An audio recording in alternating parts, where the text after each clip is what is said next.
Good afternoon, everybody. Thank you for having me. My name is Daniel, and I'm here at Decoda. I'm here to talk to you about the problems that we're solving, and our goal is to put patient payments in autopilot for medical practices. So in order for us to understand this better, let's try to understand the problem first. There are two sides to this problem.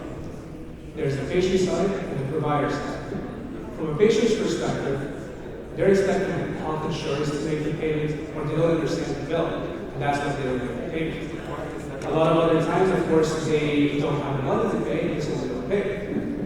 For practices, insurance reimbursements are declining and deductibles are rising. As a result of this, they are more and more reliant on patient revenues as their total top-line revenue. It costs 4 times as much to collect from patients than it does for insurance because of such a broken process that exists today. So this is what we're trying to fix. We'll start with an impact story of one of our customers, which is a urgent care chain in Alabama. We helped them improve their patient collections rate by 300%, getting them a lot more revenue, hundreds of thousands of dollars, as well as saving them hundreds of hours and money in this entire process. Before implementing us, they used to print, mail this out manually, and had no idea exactly how much they were collecting and when and how. So with us, they've been able to get this clarity and they're a lot farther ahead. So how do we do this? If you are a medical practice and you want to access a payment for the patient, then if the patient calls to pay, you can use our virtual terminal to do so. If they're available in person, then we have our terminals for such a thing. We also make payment links and online bill pay available to give them online options to get this going. Of course, we support all sorts of payment methods, including credit cards, debit cards, and HSA and FSA cards to support this. This one's important, and a lot of our customers enjoy this, is where we give them the ability to pass the processing fees to the customer, which means they save 3 to 4% in processing fees. We, of course, also support more workers. Now, a lot of practices in the US do not save a card on file, and this is that one cheat code to actually improve your collection significantly. If you're at this hotel, you put down your card, and they are going to charge you if you mess up your room. But no such concept exists within healthcare. So you can charge a card on file, but for some reason, you might be concerned that it's going to cause patient churn. You may want to put them through a sequence. And so we enable that for the different populations that you serve. If you're serving an older population, you can send them paper mail through our thing. Otherwise, you can text, call, or use AI phone calls to have this interaction take place. All of this information is consolidated into one view where you can have this as a source of truth about your patient balances. And then we give you a way to communicate with people back and forth. And this is super important because without this, patients are usually left unclear on why they're owing this money. So if you explain to them over text, then this is taken care of. This has reduced inbound call volume at our customers' locations by about 80%. So that's been a pretty important impact from our perspective. Of course, calling is also available, and we're going to use AI to understand these conversations better so we can automate these conversations away completely for your practice. If you're a direct care practice, you can manage your subscriptions. We also give you the ability to, understand exactly how much is sitting in which bucket of balances for your given practice. And you can use that for actionable insights like, hey, I want to put this through a different sequence and whatnot. Of course, integrations are available because we want to minimize the work. So we have our own APIs, and we will work with the PM systems that you make available.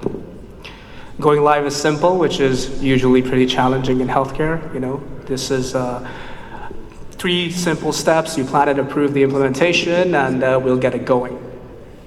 We're trusted by many companies, ranging from urgent care centers to specialty surgery centers, as well as hospital-based labs. And we also partner with a lot of EHRs, medical service organizations, and billing companies. We're also backed by some of the leading investors in the world, including Y Combinator, which are the investors behind OpenAI, DoorDash, Instacart, and so on. Why us? I come from a background of financial services, having worked at fintechs like Revolut and Jeeves, where we develop payment workflows for global companies.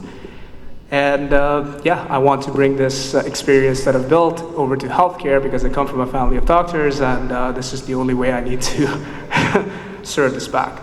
My co-founders are James and Kevin, and they've worked on drug discovery AI and radiology AI work before this. And we're excited to work with anybody that is interested to bring this to market. Thank you. First question, Daniel. Thank you. Good presentation. Thank you. What's the revenue model? Where's my money coming from? Perfect. So we make transaction revenue from processing these transactions that we get. If you think about the revenue model of Square, what they're doing is they're putting their terminals in place, and every time a transaction goes through, they take about 3% of the total amount. So we've partnered with payment processors where, of course, as the volume we process goes up, we make more and more money. And the spread that we have allows us to earn about 1% for every transaction that goes through it.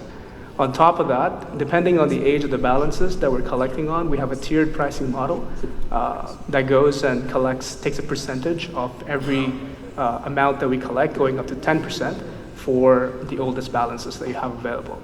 This, in comparison to collections agencies that charge 50%, is like a lot cheaper, but since we can do it for a lot cheaper, we make it available for a lot cheaper. So, Daniel, my question is, what have you done so far in terms of sales? Yeah, so we're already servicing about 20 customers across multiple states, spanning partners that serve up to 2,000 clinicians as it stands today. So yeah, we're doing well from a sales perspective, and we're trying to grow that faster and faster. Thanks, Daniel. Congratulations, by the way, on all your success thus far. Thank you. Ali said something very important just a little while ago, that a lot of investors, especially at this stage of your project, they're investing in the person equally, if not more, than even the idea behind it. I'd love to know a little bit about you, your background, and why you're passionate about this. Absolutely, that's a great question. So I think the reason I started even looking into healthcare is because, well, my father's a doctor, and he practices medicine in the Middle East. There's a point in time where he wasn't getting paid by his employer, and that was because of RCM issues. The money stuck with the employer or the insurer, and once he gets paid, he will get paid. That money never came in, and that was surprising to me because I was working at global fintechs at the time where we were facilitating money movement that got settled within days or like hours at times, right? And it was very surprising to me that this was the problem here, and then I went into the rabbit hole of revenue cycle management, and I've just been like passionate about trying to solve this for more and more people so that no more people land in the situation that we had to land ourselves in. Thank you so much, Daniel. Perfect. Thank you for having me.